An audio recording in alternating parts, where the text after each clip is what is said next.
Candi Jago merupakan candi peninggalan Kerajaan Singasari yang dibangun sekitar abad ke-13 Masehi.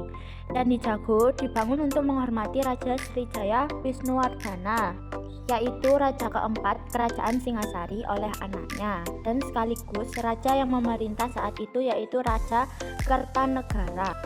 Tak lama kemudian, Adityawarman membangun sebuah candi tambahan dan meletakkan arca Manjusri ke dalamnya. Situs candi ini sendiri ditemukan Belanda tahun 1834. Pada saat ditemukan, kondisi candi dalam keadaan rusak. Selanjutnya, sekitar tahun 1908, candi ini baru dapat dilihat bentuk aslinya. Candi memiliki bentuk seperti sekarang ini. Selain disebut Candi Jago, candi ini juga terkadang disebut Candi Tumpang, dan warga sekitarnya terkadang menyebutnya Cungkup. Candi Jago berlatar agama Buddha Tatrayana. Salah satu ciri dari agama Buddha Tatrayana adalah arcanya yang berbentuk Amoghapasa, bentuk tatris dari Avalokiteswara disertai pengiring-pengiringnya. Candi Jago memiliki keunikan karena bagian atasnya hanya tersisa sebagian dan menurut cerita setempat karena tersambar petir. Pada candi inilah Adityawarman kemudian menempatkan area Manjusri seperti yang disebut pada Prasasti Manjusri. Sekarang area ini tersimpan di Museum Nasional dengan nomor inventaris D214.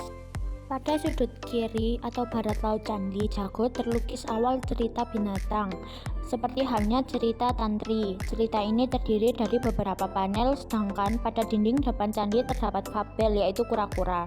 Ada dua kura-kura yang diterbangkan oleh seekor angsa. Dengan cara kura-kura tadi menggigit setangkai kayu, di tengah perjalanan kura-kura ditertawakan oleh segerombolan serigala. Mereka mendengar dan kura-kura membalas dengan kata-kata berucap, sehingga terbukalah mulutnya. Ia terjatuh karena terlepas dari gigitan kayunya. Kura-kura menjadi makanan serigala. Maknanya, kurang lebih memberikan nasihat janganlah mundur dalam usaha ataupun pekerjaan hanya karena hinaan orang. Pada sudut timur laut terdapat rangkaian cerita Buddha yang meriwayatkan Yaksa Kunjarakarna. Ia pergi karena dewa tertinggi yaitu Sang Vairocana untuk mempelajari ajaran Buddha. Beberapa hiasan dan relief pada kaki candi berupa Kunjarakarna.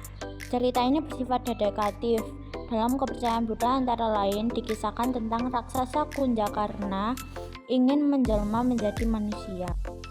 Ia menghadap Vairocana dan menyampaikan maksudnya. Setelah diberi nasihat dan patuh pada ajaran Buddha, akhirnya keinginan raksasa terkabul.